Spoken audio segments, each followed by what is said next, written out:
నిమజ్జనోత్సవం వేడుకతో tank బండ్పై పండుగ వాతావరణం నెలకొంది. అయితే ప్రతిసారి కంటే ఈసారి గణేశుడి శోభాయాత్ర ఇంకా జోరందుకోలేదు. కానీ వెరైటీ వినాయకులు మాత్రం కనువిందు చేస్తున్నాయి.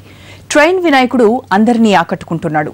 ఆ వెరైటీ గణపయ్య విశేషాలు మా ప్రతినిధి రాఘవేంద్ర అందిస్తారు. ఓటు రాఘవేంద్ర. గణేష్ నిమజ్జన పండుగ కన్నుల పండుగగా జరుగుతుంది. ప్రస్తుతం బషీర్బాగ్ చౌరస్తాలో ఉన్నాం మనం. అయితే ఇప్పటికే విగ్రహాలన్నీ కూడా హుస్సేన్ సాగర్ తీరం వైపు వెళ్తున్నాయి. చూడవచ్చు ఒక ఆకర్షణీయంగా ఏర్పాటు చేసిన గణేష్ విగ్రహాలకు సంబంధించి ప్రస్తుతం బషీర్బాగ్ చౌరస్తాకు చేరుకుంది. ఇది జియాగూడ నుంచి వచ్చింది. దాదాపు 51 విగ్రహాలతో వీటిని ఏర్పాటు చేశారు. వీటికి సంబంధించిన నిర్వాహకులు మనతో ఉన్నారు. వీరు ఏంటి, వీళ్ళ ప్రయత్నం ఏంటి ఏంటో తెలుసుకునే ప్రయత్నం చేద్దాం. చెప్పండి, మీ కాన్సెప్ట్ ఏంటి? మేము జియాగూడ నుంచి సకారం గణేష్ సమితి రకంగా నిర్మించిన గణేష్ అండి. లాస్ట్ 6 years నుంచి మేము ఇలానే తీస్తున్నాం. దీని వెనకాల బేసిక్ కాన్సెప్ట్ ఏంటంటే పెద్ద విగ్రహాలు పెట్టి భక్తి చూపించడం కన్నా చిన్న విగ్రహాలను కూడా స్వీట్గా భక్తి చూపించవచ్చు అని చెప్పేసి ట్రై చేస్తున్నాం. ఇది ఈకో ఫ్రెండ్లీ, ఇంకా ట్రాఫిక్ కూడా ప్రాబ్లం ఎక్కువ కాదు. పెద్ద గణేషుల వల్ల వచ్చే ప్రాబ్లమ్స్, పెద్ద గణేషుల వల్ల వచ్చే విగ్రహాల వల్ల వచ్చే ప్రాబ్లం దీంతో రాదు. ఇంకా ప్రాబ్లం ఏంటంటే పెద్ద విగ్రహాలు వచ్చినప్పుడు కరెంట్ కట్ అవ్వడం, వైర్లు కట్ చేయడం, ప్రతి ఒక్కరికి ఇబ్బంది పట్టడం కన్నా ఇలా స్వీట్గా తినడానికి ట్రై చేసినాం. అంటే పబ్లిక్ నుంచి ఎటువంటి రెస్పాన్స్?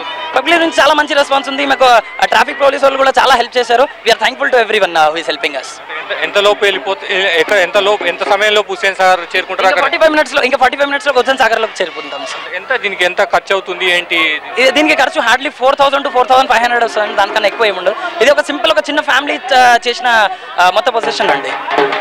మొత్తం మీద అంటే ఎక్కువ ట్రాఫిక్ ఇబ్బంది ఉండకుండా, భారీ వినాయకుడు కాకుండా, పొల్యూషన్ ఆస్కారం లేకుండా దీన్ని తయారు చేసామని నిర్వాహకులు చెప్తున్నారు. మరో 45 నిమిషాల్లో ఈ 51 గణేష్ విగ్రహాలన్నీ కూడా నిమజ్జనం వైపు వెళ్తున్నాయి. ఒకవైపు ప్రధానమైన శోభయాత్ర కొనసాగుతుంది. పెద్ద ఎత్తున భక్తులంతా కూడా చేరుకుంటున్నారు. హుస్సేన్ సాగర్ వైపు చేరుకుంటున్నారు. వారంతా కూడా ఎవరైతే గణేష్ విగ్రహాలు ఉన్నాయో వాటింతా కూడా పెద్ద ఎత్తున తీసుకుని హుస్సేన్ సాగర్ తీరం వైపు వెళ్తున్నారు. వారంతా కూడా ఎటువంటి ఇబ్బందులు కలగకుండా అంటే ప్రభుత్వం నుంచి అన్ని రకాలుగా సౌకర్యాలు ఏర్పాటు చేసిన నేపథ్యంలో ఇప్పటి వరకు గణేష్ నిమజ్జన శోభయాత్ర చాలా సాఫీగా సాగుతుంది. పోలీసుల నుంచి ఇటు భక్తుల నుంచి కూడా పూర్తి స్థాయిలో పరస్పర సహకారంతో ముందుకు వెళ్తున్న పరిస్థితి. ఈ గణేష్ మాత్రం కొంత భిన్నంగా ఉండడంతో భక్తులంతా కూడా ఆసక్తిగా దీని వైపు, అంటే ఈ 51 విగ్రహాల వైపు వారంతా కూడా చూస్తున్నారు. జియాగూడ నుంచి వచ్చినప్పటి నుంచి వీరంతా కూడా ఒక సర్కిల్లా ఏర్పాటు చేసుకుని వారంతా కూడా ఇక్కడికి వచ్చినడంతో కొంత భిన్నంగా ఉండడంతో భక్తులంతా కూడా ఆసక్తిగా దీని వైపు చూస్తున్నారు. ప్రజల నుంచి కూడా, భక్తుల నుంచి కూడా భారీగానే స్పందన ఉందని నిర్వాహకులు చెప్తున్నారు. గత 6 ఏళ్లుగా ఈ సంస్థ, ఈ అసోసియేషన్ వారు ఇదే రకంగా గణేష్ను తయారు చేస్తున్నామని కూడా చెప్తున్నారు. కెమెరామెన్ సాయిబాబుతో కలిసి రాఘవేంద్ర, NTV, హైదరాబాద్.